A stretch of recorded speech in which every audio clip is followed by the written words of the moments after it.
না আটা না ময়দা এবং পিৎজা বান ছাড়া কিভাবে মিনি পিৎজা তৈরি করবেন ঘরোয়াভাবে, বাচ্চাদের টিফিনে দিলে এক নিমিষেই শেষ হয়ে যাবে, কোনো বায়না ধরবে না।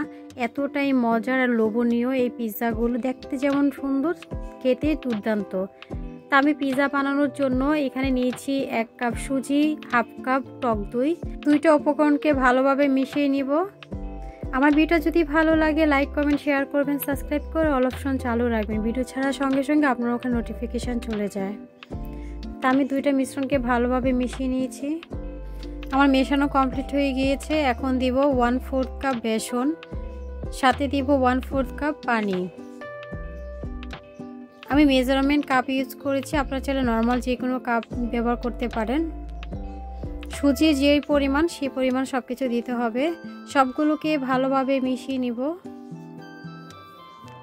বেসনের সঙ্গে। অনেক টেস্টি এবং সুস্বাদু, বাচ্চারা তো খুব পছন্দ করবে টিফিনে দিলে। আর বিকেলে কিংবা সন্ধ্যায় এই নাস্তাটি খেয়ে নিতে পারেন, স্বাস্থ্যকর একটি নাস্তা। বাসার যে কোনো খাবারই একদম স্বাস্থ্যকর হয়। আমার এটা মেশানো হয়ে গিয়েছে। এখন ঢাকনাটা ঢেকে 5 মিনিটের জন্য রেখে দিব রেস্টে। তো 5 মিনিট পর ফিরে আসলাম। এখন বাকি উপকরণগুলো মিশিয়ে নিব। এখানে দিব 2 টেবিল চামচ ক্যাপসিকাম, এখন দিব 2 টেবিল চামচ গাজর কুচি, 1 টেবিল চামচ কাঁচামরিচ কুচি, 2 টেবিল চামচ ধনেপাতা। এখন দিব স্বাদ মতো লবণ, দিব কালো গোলমরিচের গুঁড়ো। সবগুলোকে ভালোভাবে মিশিয়ে নিব। এখন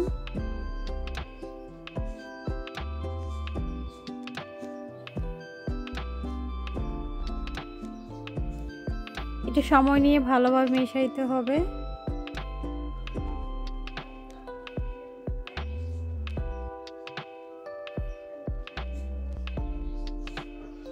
অল্প একটু পানি দিয়ে ভালোভাবে মিশিয়ে নিব।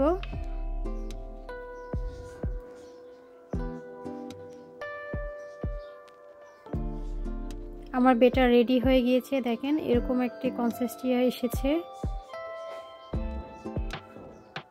দেখে নিশ্চয়ই বুঝতে পারছেন কেমন হয়েছে। তা আমি চুলাতে চলে যাব। চুলাতে একটি প্যান বসিয়ে দিয়েছি।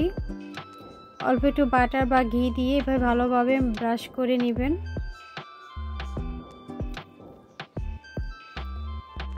প্যানটা যখন গরমে আসবে তখন অল্প অল্প করে ব্যাটার দিয়ে দিব।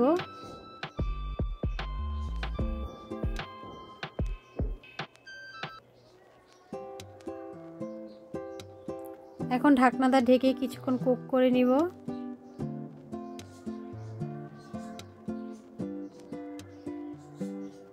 আমার এক পাশ হয়ে গেলে উল্টিয়ে দিব।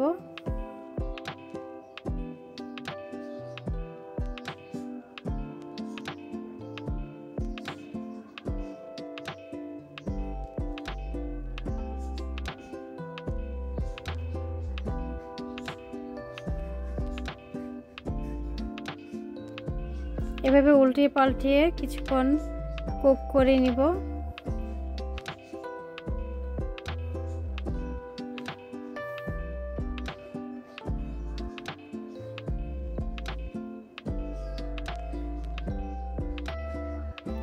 দেখেন একদম সুন্দরভাবে দুই পাশে আমার কুক করা হয়ে গিয়েছে। এখন আমি সবগুলোকে তুলে নিব।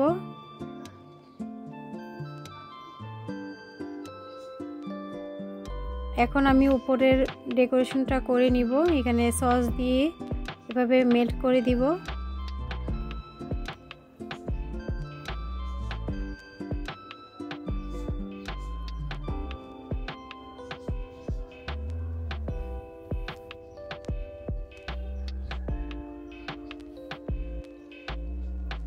বাচ্চাদের বাইরে খাবার না দিয়ে ঘরে দেওয়ার চেষ্টা করবেন, অনেক বেশি ভালো লাগবে, স্বাস্থ্যকর একটি খাবার।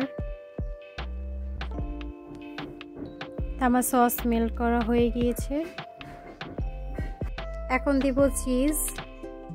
আপনারা চাইলে সবজি দিয়ে সবজির উপরও চিজ দিয়ে দিতে পারেন।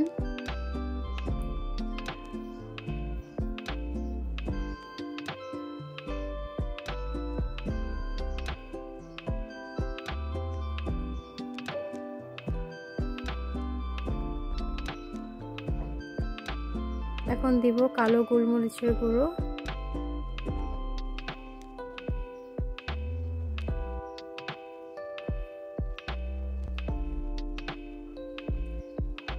এখন কয়েক টুকরো করে এভাবে দিয়ে দিব টমেটো, কিউব করে রাখা টমেটো। আপনারা আপনাদের পছন্দ মতো দিবেন। এখন দিব কয়েক টুকরো ক্যাপসিকাম, সবুজটা এবং হলুদটা দুটোই দিব।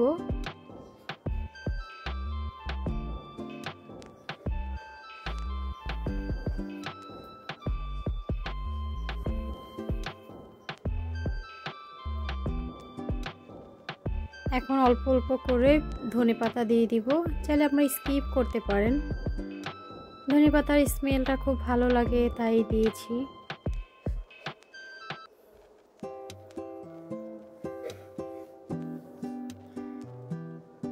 ছোট ছোট কিউব করে পেঁয়াজ দিয়ে দিলাম, আপনারা চাইলে এটা স্কিপও করতে পারেন।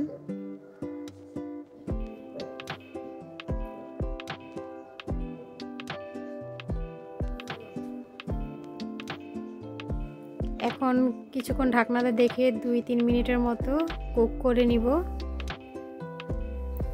তো আমার পিৎজা তো রেডি হয়ে গেছে, দেখেন কত সুন্দরভাবে মেল্ট হয়েছে। এইভাবেই আপনারা তৈরি করে নিতে পারেন স্বাস্থ্যকর পরিবেশে, খুব সুন্দর। আমি একটু সার্ভ করে নিচ্ছি সার্ভিং প্লেটে। একদম সহজে সিম্পল ওয়েতে আপনাদেরকে তৈরি করে দেখিয়েছি। তো বিকেলে কিংবা সন্ধ্যায় হালকা খিদে লাগলে একটি পিৎজা তৈরি করে খেয়ে নিতে পারেন। এইভাবেই ফ্যামিলির সবাইও খেতে পারেন, খুব ভালো লাগবে। আর বাচ্চাদের টিফিনে দিলে তো টিফিনের সব কিছু শেষ হয়ে যাবে, বায়না ধরবে না যে খেতে পারবো না, পেট ভরা বা কিছু, নিমিষেই খেয়ে ফেলবে। কতটা সুন্দর হয়েছে, তো এইভাবে তৈরি করতে পারেন। আমার ভিডিও যদি ভালো লাগে লাইক কমেন্ট শেয়ার করবেন, সাবস্ক্রাইব করে অল অপশন চালু রাখবেন, ভিডিও ছাড়ার সঙ্গে সঙ্গে আপনার ওখানে নোটিফিকেশান চলে যায়। কতটা পারফেক্ট হয়েছে দেখেন, অনেক সুন্দরভাবে হয়েছে। তো এইভাবে তৈরি করে নিতে পারেন একটি স্বাস্থ্যকর মিনি পিৎজা, একদম সিম্পলভাবে, একদম ভেজিটেবল পিৎজা বলতে পারেন। মাংসর কোনো প্রয়োজন আছে পিৎজা খেতে হলে? ঘরোয়াভাবে সুন্দরভাবে পিৎজা বান ছাড়াই সুন্দর করে পিৎজা তৈরি করে নিতে পারেন। টিফিনের জন্য তো খুব বেশি জমে যাবে এরকম একটি করে পিৎজা। আশা করি সবাই অনেক পছন্দ করবে। তো আমার এই ভিডিও এই পর্যন্তই। সবাই ভালো থাকবেন, সুস্থ থাকবেন। আল্লাহ হাফেজ, আসসালামু আলাইকুম, থ্যাংকস ফর ওয়াচিং।